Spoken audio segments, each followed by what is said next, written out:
احساس کیجئے گھر والوں کو فذکر بالقرآن من یخاف وعید ایک کلاس شروع کر دیجئے. تھوڑا بہت کوشش میں نے کری، اللہ قبول کرے. ہر عالم کر رہا ہے، ہر فاضل کر رہا ہے، ہر مکتبہ فکر کر رہا ہے، اپنے اپنے انداز میں کر رہا ہے. دوستوں نے کہا کہ ایک مرتبہ ہی پورا قرآن مجید بھیج دیجئے. قرآن مجید تو گھروں میں بہت پڑھے ہیں، بہت پڑھے ہیں، کھولنے والا کوئی نہیں، یاد دہانی نہیں، فکر نہیں، احساس مر چکے. کم از کم جب آپ کے سامنے ایک پیج آتا ہے، ڈیلی آتا ہے، دو ہی صورتیں ہیں، یا آپ اس کو ہٹا دیں یا آپ اس پہ 2 منٹ کے لیے رک جائیں کہ یہی میری آخرت ہے، میں نے اسے سمجھنا ہے، گھر والوں کو سمجھانا ہے، بٹھا لیں. ایک آیت، رب نے آپ سے پورا قرآن نہیں مانگا. اللہ رب العزت کے محبوب کے صحابہ ایک سورت پہ 10 سال لگا دیتے تھے، 10 سال.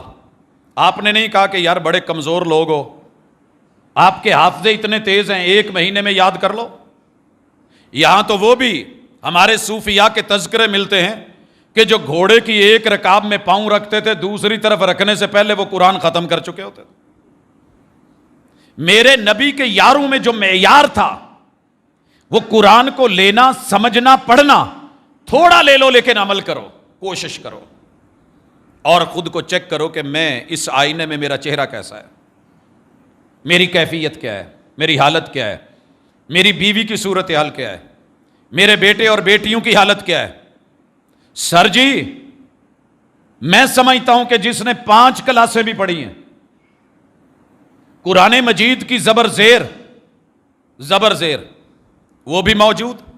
ایسے سافٹ ویئرز موجود ہیں کہ آپ کسی بھی آیت کو سننا چاہیں لگا کے سن لیں کہ صحیح کیا ہے، لفظاً لفظاً، حرفاً حرفاً ترجمہ بھی سامنے، بامحاورہ ترجمہ بھی سامنے. پھر بھی بندہ کہے کہ نہیں، تو پھر بدقسمتی کے سوا لوگ کہتے ہیں کچھ نہیں. میں کہتا ہوں بدقسمتی نہیں، تقسیم تو ہو گئی ہے، پارا پارا تقسیم، آیت آیت تقسیم. پھر بد نصیبی کہیں کہ میں خود کو روک نہیں سکا، حوصلہ نہیں پکڑ پایا. تو اس لیے قرآن مجید کے ساتھ گھر والوں کو جوڑو. ہماری آخرت یہ ہے، ہماری عقبہ یہ ہے، آخری زندگی کا وکیل یہ ہے، قبر کی روشنی یہ ہے، دلیل و رہنما یہ ہے. اللہ کی صفت ہے ہمارے پاس آئی ہوئی.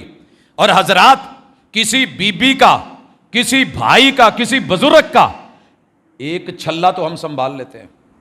اے نگ بڑا پکیزہ ہے، مدینے سے کچھ لے کے آئے نا تو یقین کریں لوگ ساری زندگی اسے گرنے نہیں دیتے، زمزم کا قطرہ نہیں گرنے دیتے. زمزم پانی ہے، رب کا بنایا ہوا ہے، نکالا اللہ نے ہے. ایڑیاں اسماعیل علیہ السلام کی لگی ہیں، مگر قطرہ نہ گرنے دیں، ادب کریں.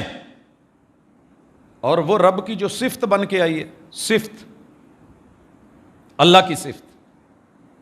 رب آپ کے شہرک کے قریب باتیں کرنا چاہتا ہے کوئی بات کرنے والا، ہے کوئی سوال کرنے والا، ہے کوئی مانگنے والا، ہے کوئی التجا کرنے والا، ہے کوئی ایپلیکیشن دینے والا.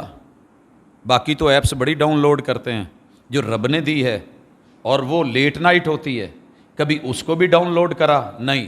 فذکر بالقرآن من یخاف وعید. اپنی زندگی میں قرآن کو لا کے کوئی 1 5 منٹ کی، میں سمجھتا ہوں ایک آیت 5 منٹ کی نہیں ہے جو ہم ڈیلی تھوڑی بہت بھیجتے ہیں.